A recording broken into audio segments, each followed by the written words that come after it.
আসসালামু আলাইকুম, কেমন আছেন সবাই? ইমরান টেকনোলজি চ্যানেলের পক্ষ থেকে সবাইকে স্বাগত জানাচ্ছি। আমি ইমরান হোসেন।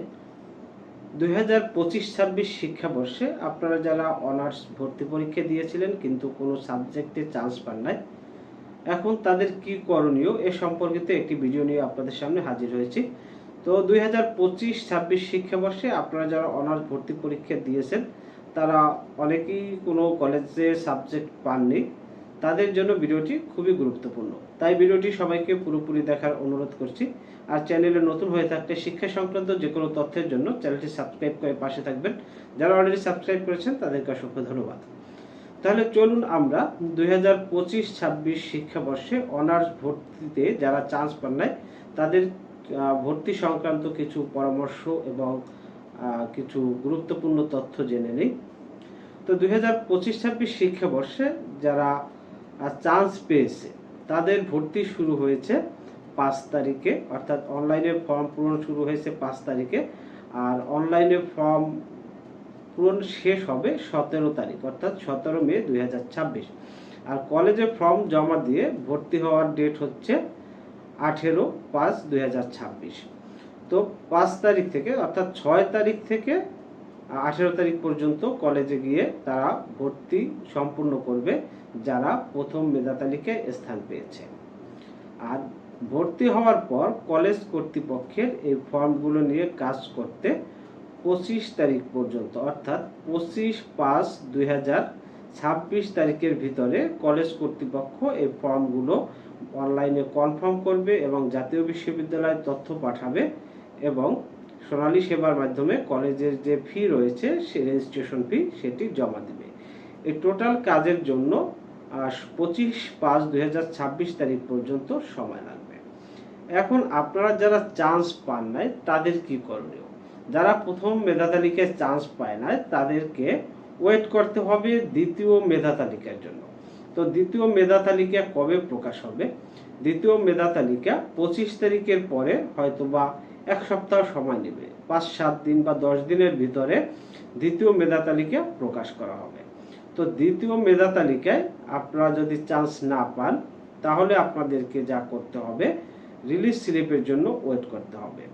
তো দ্বিতীয় মেধা তালিকায় যদি চান্স পান তাহলে তো ভর্তি হয়ে যাবেন। আর দ্বিতীয় মেধা তালিকায় চান্স পাওয়ার জন্য কোনো অনলাইনে আবেদন বা কোনো কিছু করারই কোনো প্রয়োজন নাই, শুধু আপনাদের অপেক্ষা করতে হবে যে তৃতীয় মেধা তালিকা কবে প্রকাশ হয় সে খবর রেখে তারপর আপনারা দ্বিতীয় মেধা তালিকায় অনলাইনে লগ ইন করে রেজাল্ট চেক করবেন। যদি চান্স না পান তাহলে আপনাকে রিলিজ স্লিপের জন্য অপেক্ষা করতে হবে।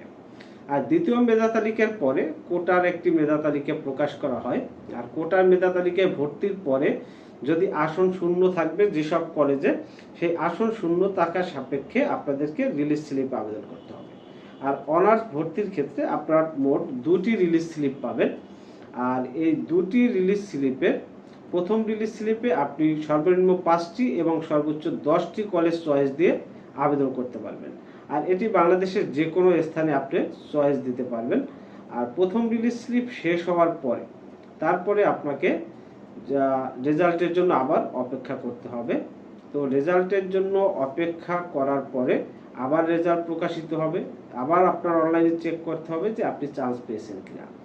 যদি প্রথম রিলিজ স্লিপেও আপনি কোনো কলেজে কোনো সাবজেক্টে চান্স না পান তাহলে আপনাকে দ্বিতীয় রিলিজ স্লিপের জন্য অপেক্ষা করতে হবে।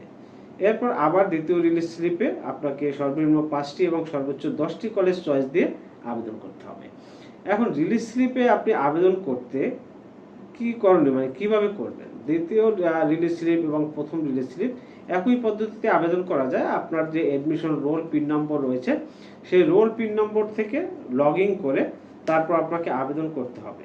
আর এই রিলিজ স্লিপে আবেদন করার জন্য আপনাকে কোনো পেমেন্ট করতে হবে না, আর কলেজেও কোনো কাগজ জমা দিতে হবে না। অর্থাৎ আপনি প্রথম যখন অনার্সে আবেদন করেছেন তখন দেখা যায় যে আপনি একটি অ্যাডমিশন কপি প্রিন্ট করেছেন, সেটি কলেজে জমা দিয়েছেন, তার সাথে একটি ফি জমা দিয়েছেন। কিন্তু রিলিজ স্লিপের ক্ষেত্রে শুধু আপনাকে অনলাইনে আবেদন সাবমিট করলেই হবে, সেক্ষেত্রে আপনাকে কোনো ফি এবং কলেজে কোনো কাগজপত্র জমা দেওয়ার প্রয়োজন হবে না। আর দ্বিতীয় রিলিজ স্লিপ এবং প্রথম রিলিজ স্লিপ এই দুই রিলিজ স্লিপই আপনি একই পদ্ধতিতে আবেদন করতে পারবেন। আর যখন রিলিজ স্লিপের রেজাল্ট প্রকাশিত হবে, যদি আপনি প্রথম রিলিজ স্লিপ এবং দ্বিতীয় রিলিজ স্লিপ কোনো রিলিজ স্লিপেই যদি আপনি চান্স না পান, তাহলে কিন্তু আপনার রেগুলার অনার্সে ভর্তি হওয়ার কোনো সম্ভাবনা নেই। মানে আপনি আর ভর্তি হওয়ার সুযোগ পাচ্ছেন না, কারণ দুইটি রিলিজ স্লিপ এবং দুইটি মেরিট লিস্ট অনার্স ভর্তির ক্ষেত্রে প্রকাশ করা হয় বা আবেদন নেওয়া হয়, এর বাইরে আর কোনো আবেদন নেওয়া হয় না। তো আপনারা যারা বিভিন্ন লোকের মাধ্যমে বা মনে করেন যে কারো সুপারিশে ভর্তি হবেন, আসলে কিন্তু অনার্সে বর্তমানে এরকমের কোনো সুযোগ নেই যে কাউকে ধরে বা কারো সুপারিশে ভর্তি হওয়ার। আপনাকে প্রসেস ফলো করে সিস্টেম মোতাবেকই ভর্তি হতে হবে। আপনি যদি মেধা তালিকায় চান্স না পান বা রিলিজ স্লিপে চান্স না পান, তাহলে কিন্তু আপনার ভর্তি হওয়ার কোনো সম্ভাবনা থাকবে না বা কেউ আপনাকে ভর্তি করাতে পারবে না। তাই কারো পিছনে দৌড়াদৌড়ি বা কারো পিছনে সময় নষ্ট করার কোনো প্রয়োজন নেই।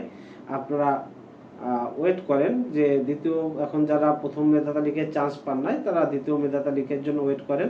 তা না হলে তাতে চান্স না পেলে আপনারা রিলিজ স্লিপের জন্য ওয়েট করবেন। তবে আপনাদেরকে একটি পরামর্শ দিই, আপনারা অনেকেই দেখা যায় বড় বড় কলেজগুলোয় চয়েস দেন। আপনাদের রেজাল্ট অনুযায়ী আপনি যে কলেজগুলো আপনি চান্স পেতে পারেন, দেখা যায় বড় কলেজের রেজাল্ট আপনার নাই, এই জন্য যে কলেজগুলোতে আপনি চান্স পেতে পারেন আপনারা সেই কলেজগুলো চয়েস দেন।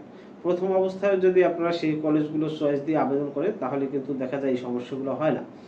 আর অনেকেই প্রথমে যে বড় কলেজ চয়েস দেন, তারপরে ছোট কলেজে রিলিজ স্লিপের জন্য আবেদন করেন, কিন্তু পরবর্তীতে দেখা যায় কি আপনারা যে বড় কলেজে চান্স পান নাই, কিন্তু ছোট যে কলেজগুলো রয়েছে সেই কলেজগুলোরও আসন পূর্ণ হয়ে যায়। কিন্তু পরবর্তীতে রিলিজ স্লিপে যখন আপনি আবেদন করবেন, তখন দেখা যায় যে আপনার চেয়ে যারা কম রেজাল্ট রয়েছে, সেই কম রেজাল্টের স্টুডেন্ট কিন্তু অলরেডি ভর্তি হয়ে গেছে অনার্সে অন্য কলেজগুলোয়। কিন্তু পরবর্তীতে দেখা যায় রিলিজ স্লিপে যখন আপনি আবেদন করবেন, দেখবেন এক একটি সাবজেক্টে 5টা 7টা বা 10টা করে সিট ফাঁকা আছে। কিন্তু আপনার তখন দেখা যায় যে ওই ছোট কলেজগুলোতেও অনেক প্রতিযোগিতা বেড়ে যায়। তাই আপনারা যদি প্রথম অবস্থায় বড় কলেজ না দিয়ে ছোট কলেজগুলো চয়েস দিতেন, তাহলে এই সমস্যাগুলো আপনাদের পড়তে হতো না। তাই সবাইকে পরামর্শ করব, যখন রিলিজ স্লিপে আবেদন করবেন অবশ্যই আপনারা আপনাদের রেজাল্ট অনুযায়ী কোন কলেজে চান্স পেতে পারেন এরকমের একটি পরিসংখ্যান দেখে তারপর আপনারা আবেদন করেন। তো ভিডিওটি ভালো লাগলে অবশ্যই লাইক কমেন্ট শেয়ার করবেন। যারা চ্যানেলটি এখনো সাবস্ক্রাইব করেন নাই, সবাইকে চ্যানেলটি সাবস্ক্রাইব করার অনুরোধ করছি। সবাইকে ধন্যবাদ জানিয়ে আজকের মতো শেষ করছি। সবাই ভালো থাকবেন। আল্লাহ হাফেজ।